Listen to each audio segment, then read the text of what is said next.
কেউ ভিডিওটি উপরে ধাক্কা দিবেন না। সুন্দর সুন্দর কিছু আমলের কথা বলবো, জেনে যাবেন এবং শেয়ার করে অপরকে জানার সুযোগ করে দিবেন ইনশাআল্লাহ। সূরা বাকারার শেষ দুই আয়াত যথাক্রমে যেমন 285 ও 286, যে ব্যক্তি প্রত্যেক রাতে ঘুমানোর আগে পড়বে তার জন্য সে আয়াত দুটি যথেষ্ট হইবে ইনশাআল্লাহ। সহিহ বুখারী 8008 নম্বর হাদিস।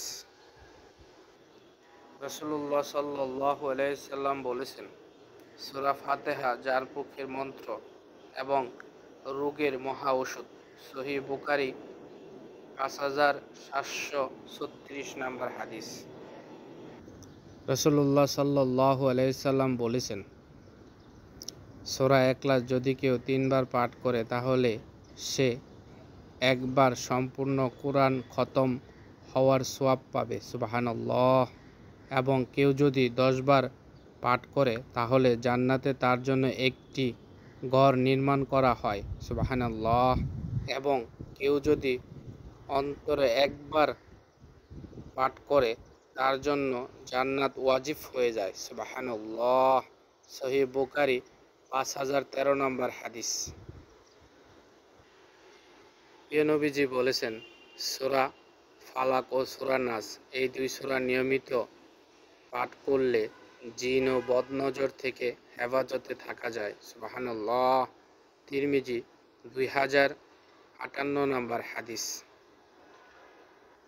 আল্লাহ রাসূল সাল্লাল্লাহু আলাইহি সাল্লাম বলেছেন, সূরা কাফিরুন এই সূরা কেউ যদি 4 বার পাঠ করে তাহলে একবার সম্পূর্ণ কোরআন খতম করার সওয়াব তাকে দেওয়া হয়। সুবহানাল্লাহ। তিরমিজি 2893 নম্বর হাদিস। সূরা বাকারার 255 নম্বর আয়াত, যা আয়াতুল কুরসি নামে আমরা জানি, যে ব্যক্তি প্রত্যেক ফরজ নামাজের পর আয়াতুল কুরসি পাঠ করবে জান্নাতে প্রবেশে আর কোনো বাধা থাকবে না, এবং প্রত্যেক রাতে ঘুমানোর আগে পাঠ করবে সারা রাত ব্যাপী শয়তান তার কোনো ক্ষতি করতে পারবে না। সুবহানাল্লাহ। রাসূলুল্লাহ সাল্লাল্লাহু আলাইহি সাল্লাম বলেছেন, প্রতিদিন বাড়িতে সূরা বাকারা যদি তেলাওয়াত করা হয় তাহলে বাড়িতে শয়তান প্রবেশ করতে পারবে না। সুবহানাল্লাহ। এবং ওই বাড়িতে কখনোই শয়তান প্রবেশ করবে না। সহিহ মুসলিম 1860 নম্বর হাদিস।